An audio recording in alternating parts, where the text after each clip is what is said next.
পাঠ নম্বৰ 4 আৰু পাঠৰ নাম হৈছে শাক পাচলিৰ বাগিচা। 1 নম্বৰ দিয়া আছে চমু উত্তৰ দিয়া। ইয়াৰে ক নম্বৰ প্ৰশ্নটোত দিয়া আছে দুবিধ কেঁচাই খোৱা পাচলিৰ নাম লিখা। কেঁচাই খোৱা বহুতো পাচলি আছে, তাৰে ভিতৰত দুটাৰ নাম লিখিব কৈছে। তো উত্তৰত মই লিখিছো অমিতা আৰু গাজৰ। অমিতা আছে, গাজৰ আছে, তিয়হ আছে, হয়নে বাৰু, মূলা আছে, তাৰে ভিতৰত দুটা লিখিলে হ'ব। খ নম্বৰ প্ৰশ্নটোত দিয়া আছে দুবিধ বাৰিষা কালত হোৱা পাচলিৰ নাম লিখা। তো উত্তৰত লিখিবা কোমোৰা, জিকা, ঠিক আছে। গ নম্বৰ প্ৰশ্নটোত দিয়া আছে দুবিধ খৰালি কালত হোৱা পাচলিৰ নাম, গাজৰ, মূলা।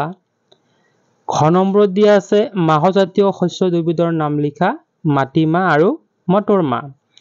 ও নম্বৰ প্ৰশ্নটোত দিয়া আছে তেলজাতীয় শস্য দুবিধৰ নাম লিখা। উত্তৰ তিল আৰু সৰিয়হ। 6 নম্বৰ প্ৰশ্নটোত দিয়া আছে ধান জাতীয় শস্য দুবিধৰ নাম লিখা। উত্তৰ আহু আৰু শালি। 6 নম্বৰ প্ৰশ্নটোত দিয়া আছে মছলা জাতীয় শস্য দুবিধৰ নাম লিখা। উত্তৰ আদা আৰু নহৰু।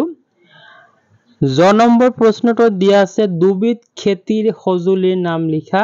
উত্তৰ নাঙল আৰু কোৰ। 2 নম্বৰ প্ৰশ্নটোত দিয়া আছে শুদ্ধ নে অশুদ্ধ লিখা।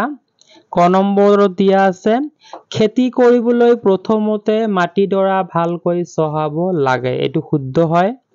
খ নম্বৰত দিয়া আছে ঘেঁহু অসমৰ প্ৰধান শস্য, এইটো অশুদ্ধ। গ নম্বৰত দিয়া আছে সৰিয়হ এবিধ মাহজাতীয় শস্য, এইটো অশুদ্ধ। ঘ নম্বৰত দিয়া আছে আজিকালি মাটি চহ কৰিবলৈ ট্ৰেক্টৰ ব্যৱহাৰ কৰা হয়, এইটো শুদ্ধ। ও নম্বৰত দিয়া আছে খেতি বাতি কৰি বহু লোকে জীৱিকা নিৰ্বাহ কৰে, এইটো শুদ্ধ। 3 নম্বৰত দিয়া আছে ধান খেতি কৰিবলৈ হলে কি কি কৰিব লাগে। উত্তৰত তোমালোকে লিখিবা ধান খেতি কৰিবলৈ প্ৰথমতে কঠীয়া পাৰিব লাগে, তাৰ পিছত খেতি কৰা মাটিডৰা ভালদৰে চহাব লাগে, প্ৰয়োজন মতে মাটিডৰাত সাৰ আৰু পানীৰ যোগান ধৰিব লাগিব, ইয়াৰ পিছত কঠীয়া ৰুব লাগে, কীট পতংগৰ পৰা ৰক্ষা কৰিবলৈ খেতিডৰাত প্ৰয়োজন সাপেক্ষে উচিত পৰিমাণৰ কীটনাশক প্ৰয়োগ কৰিব লাগে।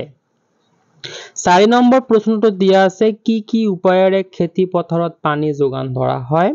উত্তৰত তোমালোকে লিখিবা বিদ্যুৎ চালিত নাইবা ডিজেল চালিত পাম্পৰ সহায়ত ভূগৰ্ভৰ পৰা নাইবা নৈ, পুখুৰী আদিৰ পৰা পানী নি খেতি পথাৰত পানী যোগান ধৰা হয়।